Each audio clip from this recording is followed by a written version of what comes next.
Welcome to this workshop. My name is Taylor, and I am so excited to be here with you guys. I am honored to be able to present to you today, connecting you to a business you love. My name is Taylor, and I am a coach and strategist.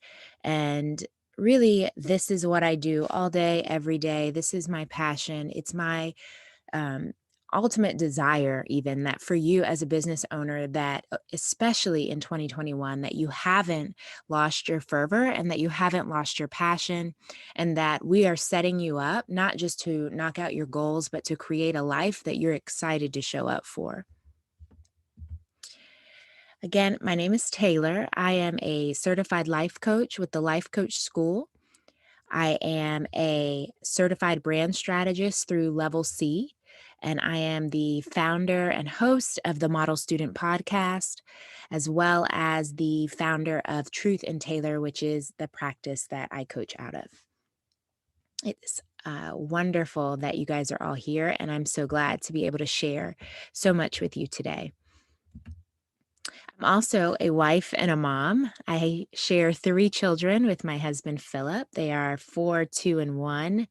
And it's exactly what these pictures depict. It's a lot, but that's okay. It's a lot of fun too. So, the point of this webinar, this speaker opportunity for me was I noticed a lag. And by lag, I mean I noticed that there are a group of entrepreneurs out there who are hustling and we're grinding and we're committed to our work. And at the end of the day, we're still sort of wondering, is this really mine? Is this really for me? Maybe I've kind of believed a lie, or maybe I'm not too sure of myself. And essentially what's happening is it kind of stunts our growth. And so, what I wanted to do is kind of say, instead of giving you more goals and more money that you should be chasing, more revenue, more profit, not that those things don't have their place, but instead of taking that position going into 2021, I wanted to offer that at the end of it all, you really want to have a business that you love, and you want to have it be a part of a life that you love, and you want to have a perception of yourself that you love. And everything that we're doing is towards that. And yes, we want to use money as a way to maybe measure our impact or to create more impact, but let's never confuse that with the goal. The goal is for all of us, for each and every one of us in our own way, to have a sense of connection and impact, not just with other people, but in our own lives. So I want to do that really simply in 3 steps. So, first step is you. Notice the first slide was like a math equation, because it's all math, right? When we take out of the emotional drama and we just say, look, this is what I'm working towards, this is what I'm creating, it comes down to just math. So the first one is you. And the point I'm going to make at the end of that section is you matter. See, oftentimes we think about the people that we serve and we think about the impact we want to create and the underserved opportunities that are available to us. And we forget that really it's about who we're becoming in the process. You matter. The second point I want to make is that, or the second part of this equation, I should say, is your business. And we often think about that as the entity that our clients or our customers interact with. But I would say, like, it's your business because it's your work. It's your opportunity to put your purpose out in the world. Every business that you create, every venture that you go on, really are just small opportunities or small deposits of your purpose out in the world. And you get to decide those opportunities. You get to decide the quote unquote manifestation or how those purposes show up in the world. But make no mistake about it, if it's your business, it's an iteration of your purpose, and that purpose matters. Even regardless of whether the business in itself is successful, it matters regardless of whether other people like what business you're in or not. Who you are and the reason why you're doing this is significant. And my hope is that I can sell you on the idea that it's your responsibility to maintain that significance. And then lastly, love. So we talk about creating a business that you love, but when we think about love, we need to think about it as an action, and we need to think about it not just as a sensation or an emotion that you want to have about your life, but a choice, a constant decision, a day in and day out decision that you're making with the life that you have and the one that you're creating. There's a relationship there, and that the relationship has a synergy to it. And that synergy is what results in a life that you love. The love doesn't show up at some future date and we just hope and pray that it lands there. We plan for it, we prepare for it, and we make sure that we see glimpses of it, and we're creating that now. It's not a wait till some future date.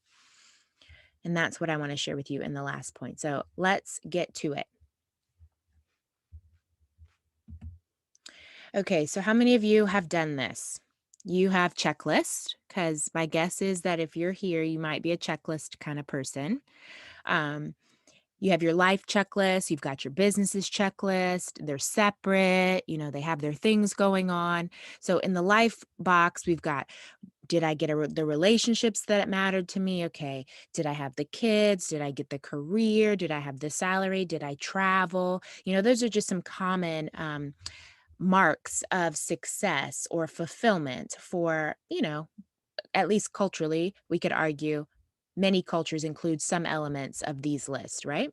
And then we have businesses, and businesses in general share some commonalities, regardless of what country or what um, faith basis or cultural background you have. Everything on this list are things that we could all agree might be things that your business would be working towards. So whether that's more revenue, being awarded for in your industry or your skill, securing contracts or growing your team, scaling or giving back, all of those could be different metrics by which you're measuring the significance and the impact of your business, and even your own satisfaction with your business. So many times I see clients looking at their coaching practice in particular, but looking at their business and saying, well, my business is a baby, or it's still growing, or it's not quite what I wanted, or it's not doing too well, or I just can't make it work. And these are all kind of judgments that they're putting out on their business as if it's this kind of separate thing that's required to perform. And then they have these ideas in their head based on how this business should show up. But here's the challenge with it. When you detach your business from your purpose, it's disconnected. It's just that, it's detached. So it becomes this insatiable need for fulfillment, but it's not connected to anything that you would find fulfilling. See, if it were just money, for example, that could be fulfilling, then you would have been happy just getting a job, because then you would have been provided money. Well, then some would argue, well, I need more money. And then I would say, well, why don't you just go get a better job, a higher paying job?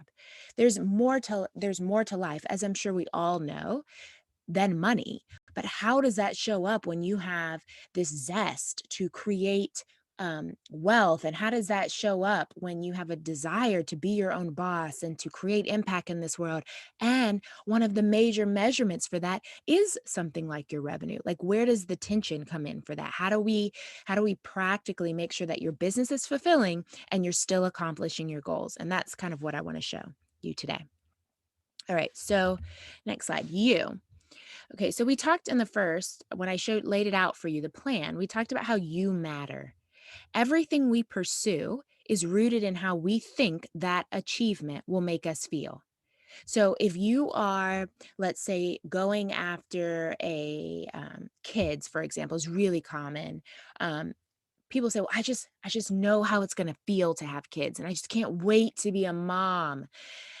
And if you've ever been a mom of small, small children, like, I don't know, maybe 4-year-olds, 2-year-olds, 1-year-olds, maybe 3 of them at the same time, there will be real moments where you are experiencing feelings that you never intended to feel.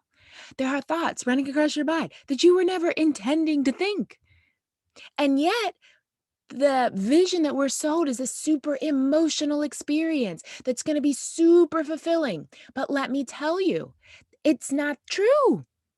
The emotional experience that we're getting sold comes from how we choose to think about the experience that we're in. So when, let's say a certain someone, maybe it's me, thinks about her kids. And I think, man, I'm so honored to have this role in their life. And I'm so proud of who they're becoming. And I'm so impressed. Then I get all the warm fuzzies. But then when I think about, I don't know, oh my gosh, he's hitting his brother again. And oh my goodness, I can't believe she said that to me. And are you serious? She's 4. How is this happening? How is she talking to me like this? When I think like that, then it's like all of that wonderful, warm, fuzzy, gooey stuff, it tends to fade. And nothing's changed. They're the same 3 kids. And how does that happen? It's because how we think about things is impacting how we experience and how we feel about them.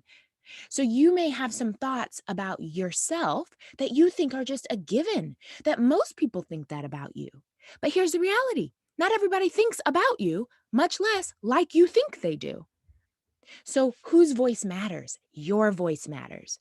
The reason why this first thing that we have to address is that you matter is because this is one of the crux of the issues I see in the clients that I serve is that they somehow have decided that their voice is insignificant and a substitute for their voice is their business's success, or a substitute for their voice is what other people think about them, what their mother said, what their friends said. But here's the thing, you matter. And what you think about you matters. I love what Oprah Winfrey says. She says, you don't become what you want, you become what you believe. What you believe about yourself is shaping the way you show up in the world, and it's filtering out opportunities that are available to you. I know some of you may know of confirmation bias and how the same visual opportunity can be available to multiple people, but the biases within their mind filter how they interpret the situation. The same is true for your self-concept, the way you view yourself. What you choose to believe about you is filtering out the opportunities you see for you. And yes, it absolutely shows up in your business. So when you're saying to me, next year in 2021, I really want to hit the ground running. I want to achieve my goals. I want to make sure I hit, you know, this percentage or that percentage of growth, or I want to make up for the loss, or I want to recover, whatever the case may be. If your self-concept doesn't support that, it's going to be incredibly challenging for you to do that, because you're not becoming what you want to become. You're becoming what you believe.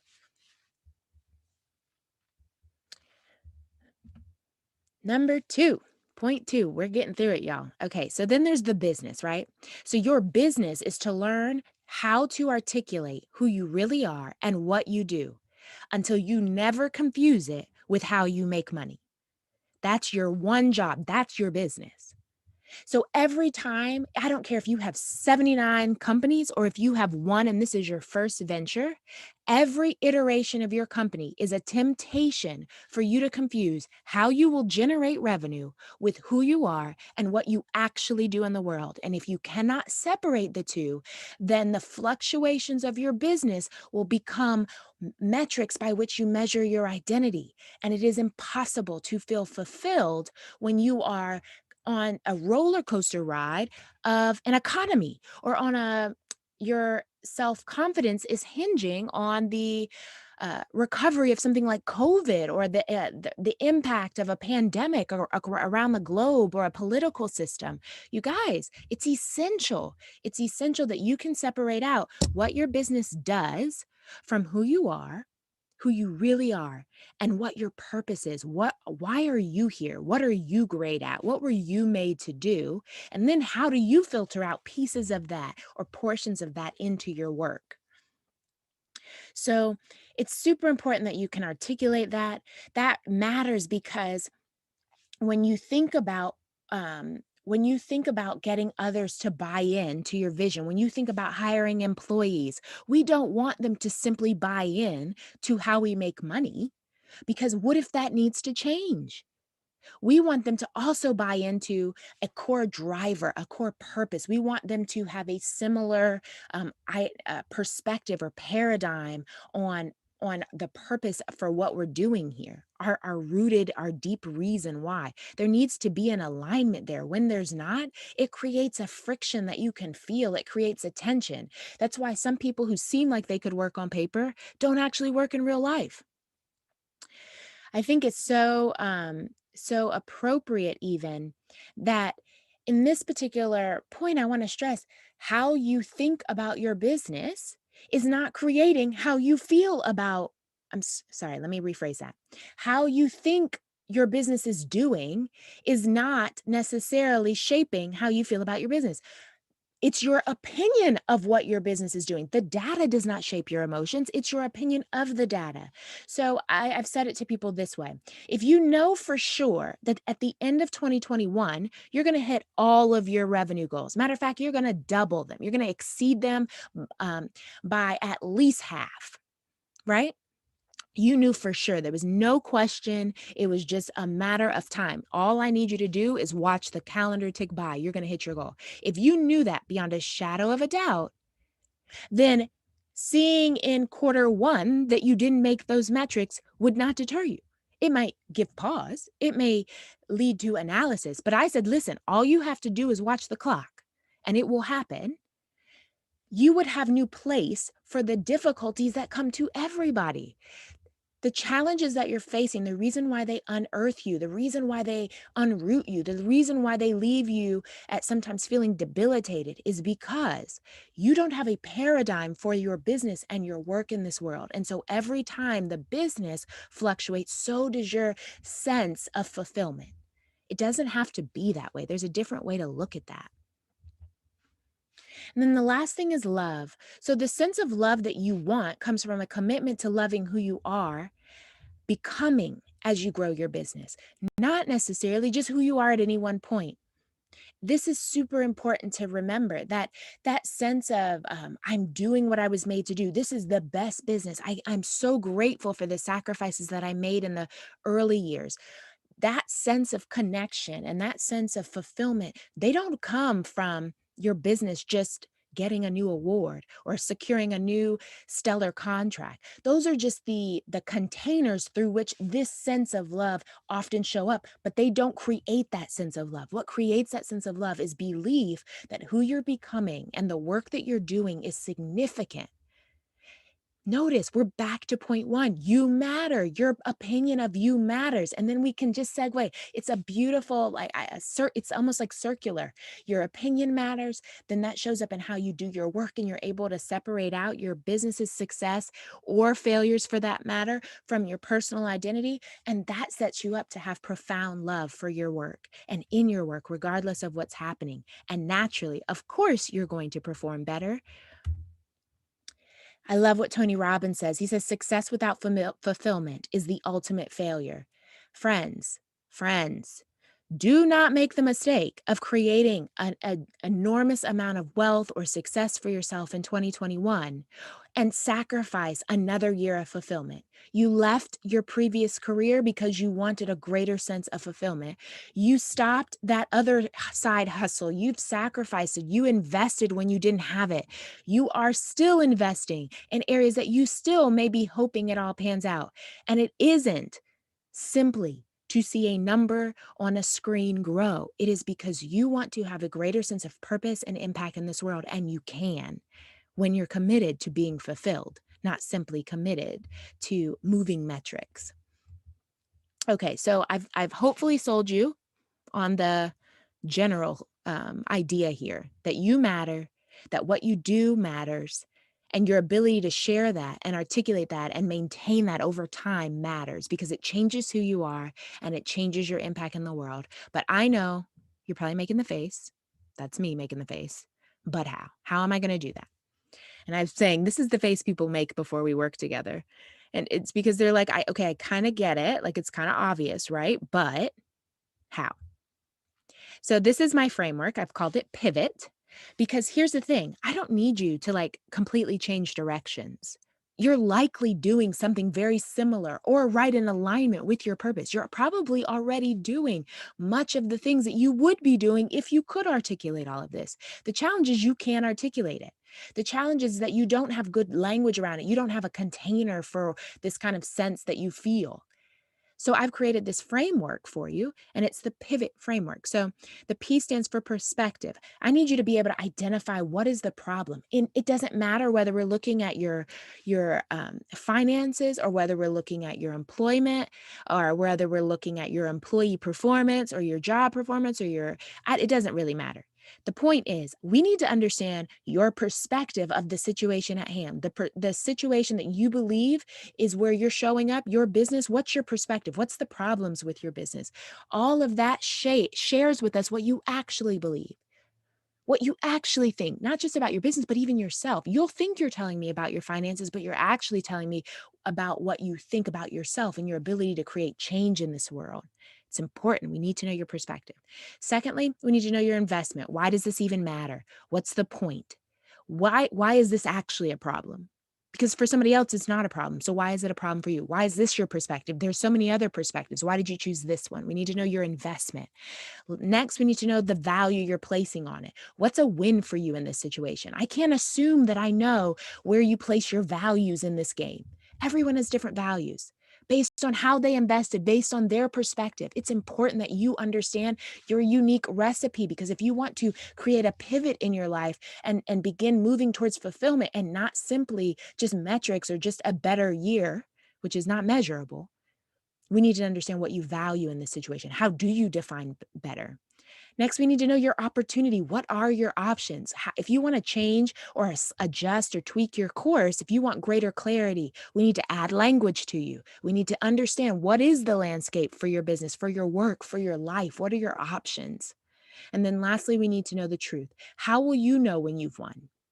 What is the real you? What's a real experience that you're actually willing to work towards, sacrifice for? And I can assure you, it is not that some bank have so many zeros after a certain amount of commas. That's not the truth. The truth is that maybe you want to feel significant. Maybe you want to feel powerful. Maybe you want to do the impossible. Maybe you want to question a belief that you were told as a child. Maybe you want to show a certain group of people that something is possible. That's the truth, and we need to know it.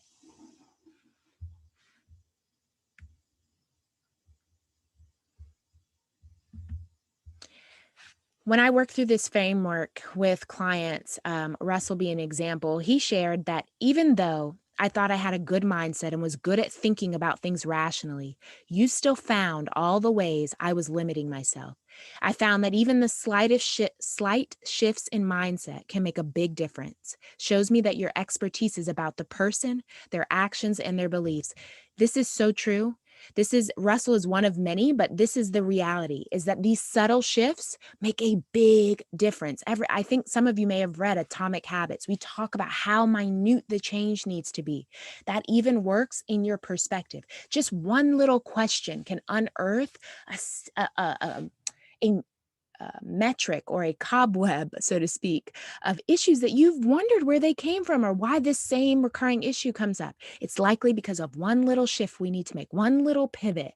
And next thing you know, in the year's time, in 6 months' time, you're in a completely different place with completely different results. It's a beautiful thing.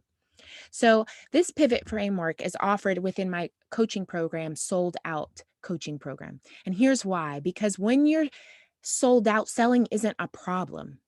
See, the problem is you guys have businesses, you have services, products, opportunities that you want to sell your potential customer, your stakeholders, your managers, whatever. It really doesn't matter. We are all selling something. But the challenge is selling is always a problem when we're not personally sold. It's always going to be an issue figuring out how to reach someone else when we question if it has value, when we're wondering if the outcomes we've previously produced are still ours to claim, when we have insecurity about, is this really what I'm meant to do? Is this really all I'm going to do? How do I know that I'm not going to get stuck here? You won't be able to sell effectively when you have an inner ache and inner questioning. So the point is, in order to get you sold out in your business, we have to sell you on yourself. And that's what we do. If you're interested in working together, you can find out more information and sign up for a consult at truthandtaylor.com/sold out. Otherwise, I hope I've sold you on you. You're the answer. You've got the solution, and there are people waiting for you. Now we just need you to stop waiting. Have a great day.